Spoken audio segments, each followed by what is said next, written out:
Samantala, ayon sa survey ng Pulse Asia, 6% ng voting population ng bansa ay hindi pa sigurado kung sino ang kanilang iboboto. At para naman sa mga taong kumpleto na ang listahan, maaari ninyong i-double check ang inyong mga napiling pangalan gamit ang isang scorecard na ginawa ng Movement for Good Governance. Para sa detalye, balita mo kami Sam Ramirez.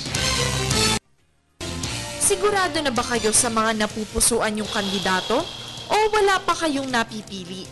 Para walang pagsisisi sa huli at siguradong tama ang iluluklok ng bayan sa pwesto, maaaring gamitin ang scorecard na ginawa ng Movement for Good Governance upang malaman kung karapat-dapat ang napili mong kandidato para sa pwesto. Maaaring bigyan ng grado mula 1 hanggang 3 ang isang kandidato sa nasabing scorecard base sa 3 pamantayan ng pamumuno na binatay pa sa local at international governance benchmarks. Ang unang pamantayan na nakalagay dito ay ang pagiging isang epektibong leader. Dito titingnan ang plataporma, programa at mga nagawa na ng kandidato.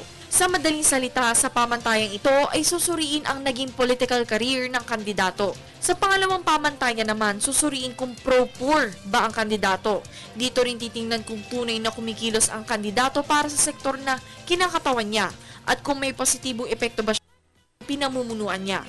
Sa pangatlong pamantayan naman ay susuriin ang karakter at pamumuhay ng kandidato, kung siya ba ay sumusunod sa batas at kung siya ba ay may transparent na public records.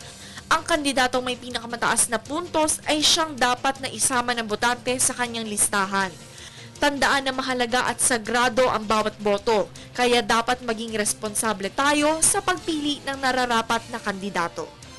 Nag-uulat para sa Telebisyon ng Bayan, Sam Ramirez.